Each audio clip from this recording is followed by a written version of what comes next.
Welcome, everyone, to the second ever episode of, I believe we're sticking with the name Hank's List Corner. Not entirely sure how I feel about that, but I'll take what I can get. So today we have Michael Timpe with us to talk with us about the eponymous Chaos Knight list that is running around and doing pretty well in most of the tournaments that are going on across the world at the moment. So I personally, when I think about Chaos Knights, there's like three different builds that I've seen before. There's the Paw Patrol list, which is 13 or 14 War Dogs, not messing around with anything above and beyond that. There is, I believe, something like the list that you're going to take us through today, Michael, with one Big Knight and about 10 War Dogs. I've seen a couple of lists that try and mess with two of the Big Knights and 6 or 7 of the War Dogs, but we're here today to get your take and see maybe what, like, Knights kind of strikes a lot of people as a list that doesn't have a lot of variation to it. There's like 3 different builds and that's it. Pick the one you feel like. So I just kind of wanted to get some insight from somebody who's had a lot of experience playing the list. So real quick, we'll just go ahead and launch into our before first we launch into my list. I actually have some opinions on what you just said. Oh, sure. Yeah, go ahead. Yeah, so you're right. There's only basically 2 data sheets in a Knight's list. So all the variation comes in the war gear that you take and the composition of the overall models. What you've been calling Paw Patrol, I actually think is specifically 14 Knights. I've been calling because you don't get any upgrades. You get exactly, and it has to be the exact configuration. It must be 8 shooting Knights and 6 melee Knights. You cannot do anything else. Okay. Like you're stuck. So Paw Patrol is looking for pure numbers efficiency. Whereas I've been calling it Lucky 13. You get about 100 points of favors, and that makes a really big difference in what you're able to do.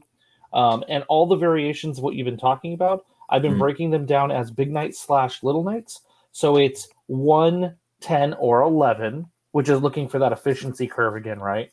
1/10, which is what I'm running, and is a much more common archetype. 2/7 or 3/4. Okay. I have not seen the 3/4. 3/4 under my from my experience has been the province of Imperial Knights. So. Yeah, but you can do it in Chaos, and I don't think that side has been explored that much. And we won't talk about it in detail on this, obviously. But I wanted to bring it up because that archetyping helps me very rapidly like jump down the thing. But I think there's a little bit more room than 3 in there. Just a heads up. Okay, cool. That's exciting to hear. To hear people talk about a Chaos Knight seems like a book that's solved, but okay, cool.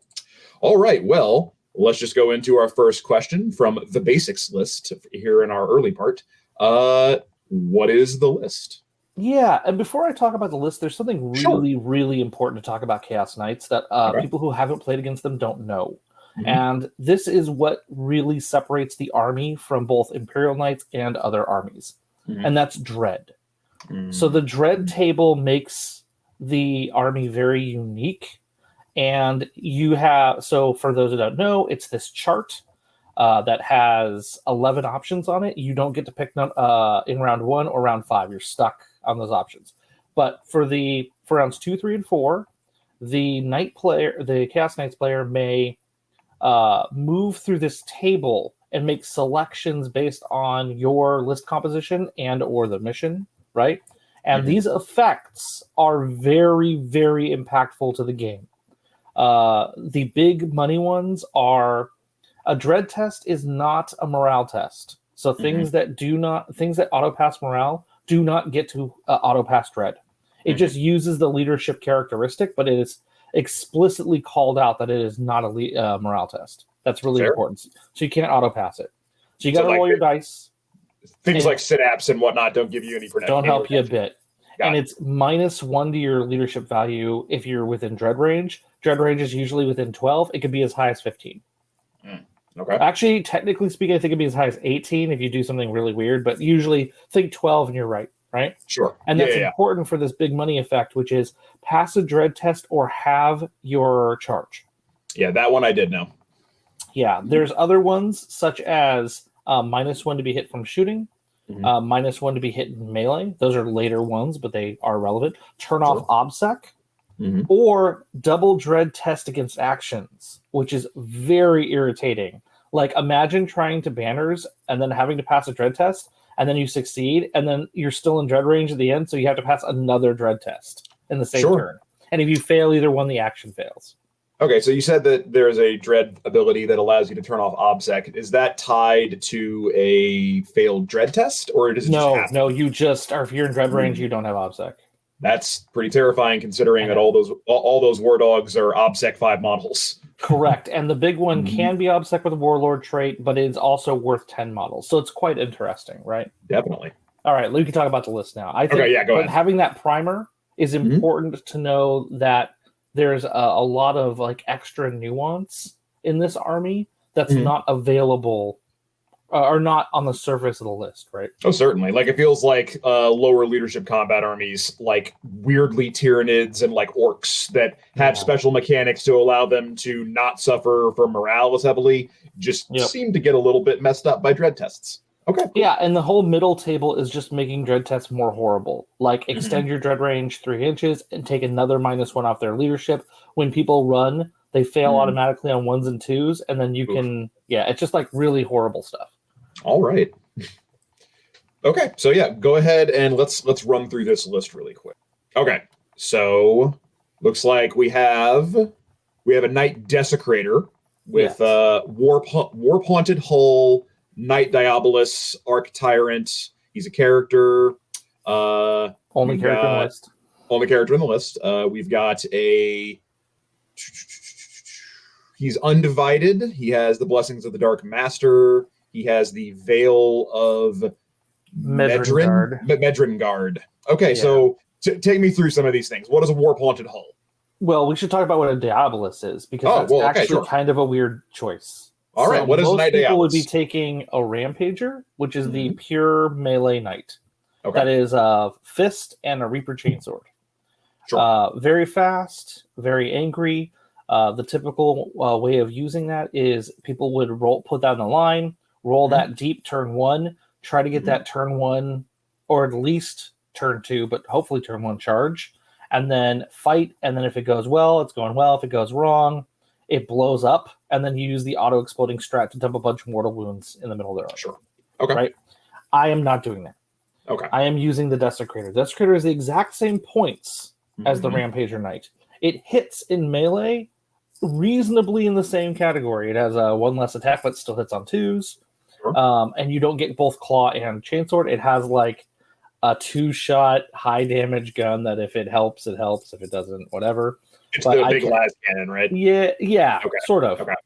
Yeah, it's like strength 14 -5, D6 like plus 3 damage or something. Or D3 plus 6 damage. It's like some gigantic numbers, right? Sure. You could pop a Rhino or something, like a Ravager or whatever. Sure. Anyway, who cares? It's just an extra little gun. Although there have been times where I fired that gun at something, blown it up, and immediately become favored, which is really big for that night. So that's kind of cool. But I take the Chainsword. I don't think I need the extra 2 damage from the Claw. Sure. And I'm not throwing vehicles and stuff as the strat. I don't care. Sure. But the Desecrator, the reason why I take it is because it has a 9-inch aura of reroll 1s to hit for War Dogs. And you got 10 War Dogs here that looks like you have a pretty heavy theme here with a lot of chain cannons. So it feels like that's a lot of reroll 1s. Actually, I'm doing something weird there too. It's not all chain cannons. We'll get to that.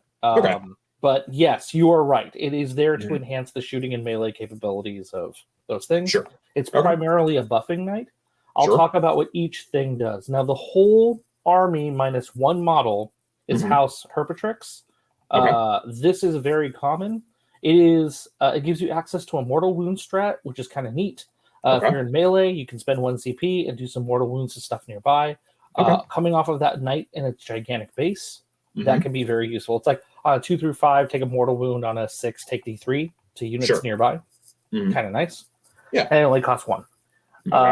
But more importantly, House Herp has 2 things. It is Iconoclast, which means every single model, minus 1 model, when it is charged, does charging, or has heroic intervention occur, it is +1 attack, and that all of its melee gets +1 AP, or an additional AP.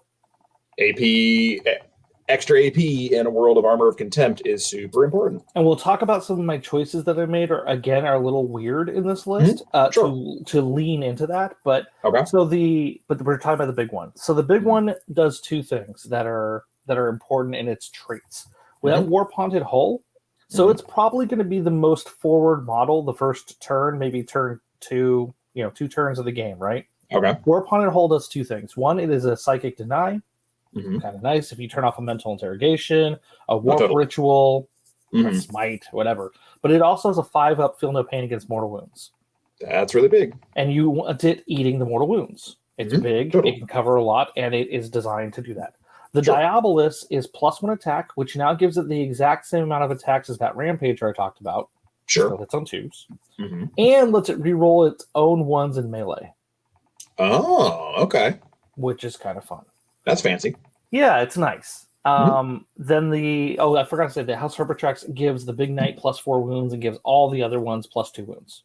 Oh, that's a lot of wounds. Okay. Yeah, and I used to run Prideful Wrath, which is the you ignore brackets until you have 3 wounds left. Sure. This is almost the exact same thing. You ignore wounds until you have 4 wounds left. Sure. I'm okay, fine. I'll just because fine. I play enough House Tyrannus to know that those extra wounds don't actually account. Like they don't change your degradation chart. They're just extra wounds of fully healthy profile. Right. Whereas Prideful Wrath, it does help with the bracket per se, but like this means you don't hit those brackets as quickly. Plus, you're a little more durable. If you spread those wounds across the entire army, it's like having a free Big Knight worth of wounds. Oh yeah, that's like what literally 22 extra wounds across the whole list. Yeah, it's quite a bit, right? Oh, pretty good. It's actually 24 wounds. But... 24 wounds. Okay, got it. Yeah. Okay, so the what is it? Oh, we have a Reaper Chainsaw, which I talked about. You have Undivided, which means you have access to the strat where on a 4-up you can get back up once per game. That's kind of cool. It never happens, but whatever. And then Blessing of the Dark Master and Veil are the big durability combos that you're most likely to see, which are 2-piece. And I want to talk about favor real quick for those that don't know. What favor means, and I'm going to use this term a lot, is if the model has inflicted, if it's the big one, it has to be 10 wounds. If it's the little ones, it's only 5. They become favored. If they have a favor, they get both aspects of it. It's very easy to become favored, especially in round 1 or round 2, right? So when the big one becomes favored, or I'll say, but the pre-favor, it is you can't reroll hits, wounds, or damage against it. Which on a model that big is really good. It's great. And then the second it becomes favored, you can't hit it on better than a 4-up. Oof. So no rerolls and transitment. So the entire night basically just becomes a Harlequin. Correct. Delightful. Well, and kind of like a Harlequin because it can move over models and stuff. It's kind of sure. Yeah. No, it's just like, all right. Can't go through a wall, but sure. So mostly a giant Harlequin. I'm all about. Yeah, he's big and mean. And Veil is the 4-up invuln save from shooting, 6-up invuln from melee. Invulns and melee are very unusual in Chaos Knights. Sure. So, very helpful. Does Chaos Knights have any of that weird dice manipulation that lets you set a dice to a 6 once per game or anything like that? It's sort of, actually, and I have that in my list. That's the Mirror of Fates. When it becomes favored, can do that, which is cool. But just for that model. Oh, okay. It's kind of incidental. Sure. Okay. But that's the big one. That's the big one with its purpose and all of its tricks. So. Gotcha. So walk us through the rest of these war dogs that you've got here. You have 10 war dogs. What's your proportion of melee weapons to double guns to what all are you doing with these war dogs? Yeah, so I've got 3 different data sheets. I have the Executioner, the Stalker, and the Brigand. The Executioner is the autocannons, the 2 autocannons. That you'll see mostly in like Death Guard, and then also you'll see it in Imperial Knights quite a bit too, as the Armiger with the 2 guns. Sure. And that in my list, you'll notice it is a Dreadblade. I don't care if it gets House Herpetrix with the +2 wounds. It often lives on my home objective, so it has a 60-inch range. Yeah. Kind of shoot at what it wants to shoot at. And then I don't care if it gets melee bonuses with its 2 gun arms. Like, who cares? Totally. But the Worthy Offerings means it gets +1 to hit against characters, vehicles, and monsters.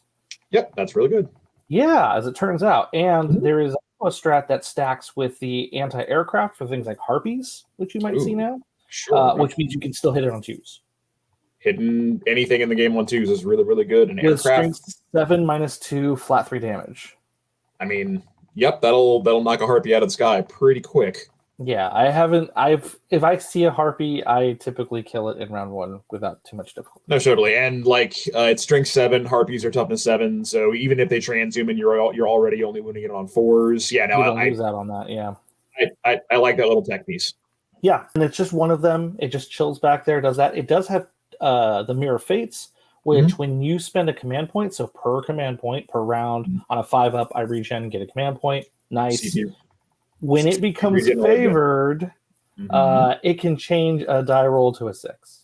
Ooh, and with like it's like a hit roll, wound roll, that sort of thing, right? Okay. And there's some restrictions on it, but it is nice. Sure. Yeah. Oh, and it also Zinch. You might have an instance where you use sorceress ammunition, which is one of the strats that lets you auto wound one of your shots, and if it's they automatically take a perils. Yeah. All right, that's pretty cool. Pretty good on some of those big psychic beasties that Nids like to run sometimes. There's that, and also Abominant. If you would run, sure, yeah. There's an Abominant. Yeah. I always forget that the Chaos Knights now have a Psychic Knight. I actually have a Psychic Knight in my list. Oh, sweet. We'll talk about that. Yeah. Okay, so that's one. But back to the Executioner. So Brigands are 2 guns. They have both guns that are featured in my list prominently, which are the Chain Cannon and the Dragon Spear Thermal Lance, right? Which is basically just a big melt-a-gun, right? Yeah, so 30-inch range, strength 9, minus 4 d6 damage. At half range, get 2 damage. Okay. 2. And then the Chain Cannon is Assault 12. Always important to remember. Sure. Not heavy. That thing's assault. Definitely. So if you're firing at something with a -1 anyway, just advance. Sure. Right? It's that sort of thing. And it's 12 shots, strength 6, -2, 1 damage. All right. Often overlooked. Every single little knight in my list, also at 36-inch range, has 4 shots at strength 5, no AP, 1 damage, and that's the stubber. Sure. Yeah, so that's an extra 40 shots. Okay. Like that adds up, right? Yeah, no, totally, especially at -1. Yeah. Yeah, so those are the big guns. The Brigands have both gun arms. Okay. So you'll see 2 of those in this list. Also, one of them has the Helm of Dogs, affectionately referred to as the Hat. Sure. What the Hat does is it gets a 6-inch aura of War Dogs get to reroll 1s to wound. That seems really good when you have 10 War Dogs in the list. It also stacks with that reroll 1s to hit. Sure. So all of a sudden you have this very consistent hitting, right? Yeah. But that's the 2 Brigands. Everything else in there is a Stalker. So a Stalker is the War Dog that lets you take a gun and a melee arm. Sure. So there are 3 War Dogs of this that do not have a melee arm. The other 7 do. And they are all the melee arms are the Reaper Chainsword, which is actually a little unusual. Most people are taking the Claw. Sure. But because I'm Iconic list, I'm still getting a high AP value off of the Reaper Chainsword on its big swing. So the Reaper's big swing, and the Reaper's big swing is -4, so it moves to a -5. Sure. Just good numbers. Flat 3 damage. Yep. It's not 3 plus D3, but it's still flat 3. Sure. More importantly, it also has the sweep. There have been many times that I have found a War Dog engaged with like clowns, Dark Eldar, like some bodies, right? Sure. And that claw's got like 4 or 5 attacks. Definitely. It's just not able to clear them, right? No, sure. Yeah. But with a sweep mode and getting multiple attacks off the chainsword, then all of a sudden you're rolling like 12 attacks or 15 attacks, and it's all 1 damage. Sure. But like, who cares? You're forcing saves. You might clear those 5 bodies off, right? No, totally. Yeah. And that's why they have the chain talent. No, I'm all about it. Okay. And then it looks like you have 3 stalkers with the melt-a-gun and then 3 more with the chain cannon. Correct. So, and that's a nice blend in there. So you'll see that I have 5 of the thermal lances And then I have, 6 chain cannons? That looks right. Yeah, so it's like a nice blend, almost an even mix. Those thermal lances have come in handy many, many times, not just against other knight players, but they're also helpful against big monsters, as well as things like Thousand Suns. You can start picking up Terminators with that -4, right? Actually, those are numbers they care about again, right? Certainly. Yeah. Okay. And then it looks like you have one Stalker with a Pyro Throne and the Winds of the Warp, and then you've got an Aura of Corruption and a Nurgle Stalker. Let's go ahead and talk about the 3 favors I have. Yeah. Go ahead. Yeah. There are 3 favors. Oh, actually, there's a stock. Yeah, that's right. I did that right. So I actually have 1, 2, 3, 4 thermal lances and then 6 chain cannons. So a little bit more. But let's talk about these special favors. So I have 3 favors. I have Aura of Corruption, which is the Nurgle one. That is a 6-inch aura of -1 strength. When it becomes favored, it becomes -1 toughness as well. Okay. Now, that's actually designed to stack with my Beguiling Majesty, which is another favor that I have. Which is against that knight, it's -1 attack to attack it. When it becomes favored, that becomes a 6-inch aura of -1 attack. So you just, once those 2 boys become favored, they have an all persistent auras of -1 strength, -1 toughness, and -1 attack? Correct. Okay. Yeah. I mean, that's a real good way to tax and shut down the output of some Death Star units that are running around at the moment. 100%. And then on top of that, I have Pyro Throne, which is, it makes that knight a Psyker. So it has a deny, just like a Psyker. It has a cast. It's got Smite and another spell. The spell I take is the durability spell because it gives it's twofold. There's another favor called Mark of the Dread Master or Dread whatever. Mark of Dread, I don't know. But it basically gives it a 6-up feel no pain, favors up to 5-up. Okay. I figured as long as I cast the spell, and it's a reasonably easy cast, I will get that anyway on this one night, which is like taking that. And then on top of that, if I roll an 8 or higher on the cast, it gets a 6-inch aura of giving all my War Dogs 6-up feel no pain. Okay. That's, again, really good considering you have an extra 24 wounds mixed throughout the list. Correct. So I think that stacks really well. And that's another one of those clutch denies that just really comes in handy. I see psychic actions, happening, and they depend on it. And they've used their reroll, or maybe it's you want to burn a CP off of them. You're like, well, here's that deny. It could happen, right? Yeah, totally. So, okay, cool. Well, we've run a little bit long on the early part, so we're gonna go. We're gonna go ahead and call it here for the first part.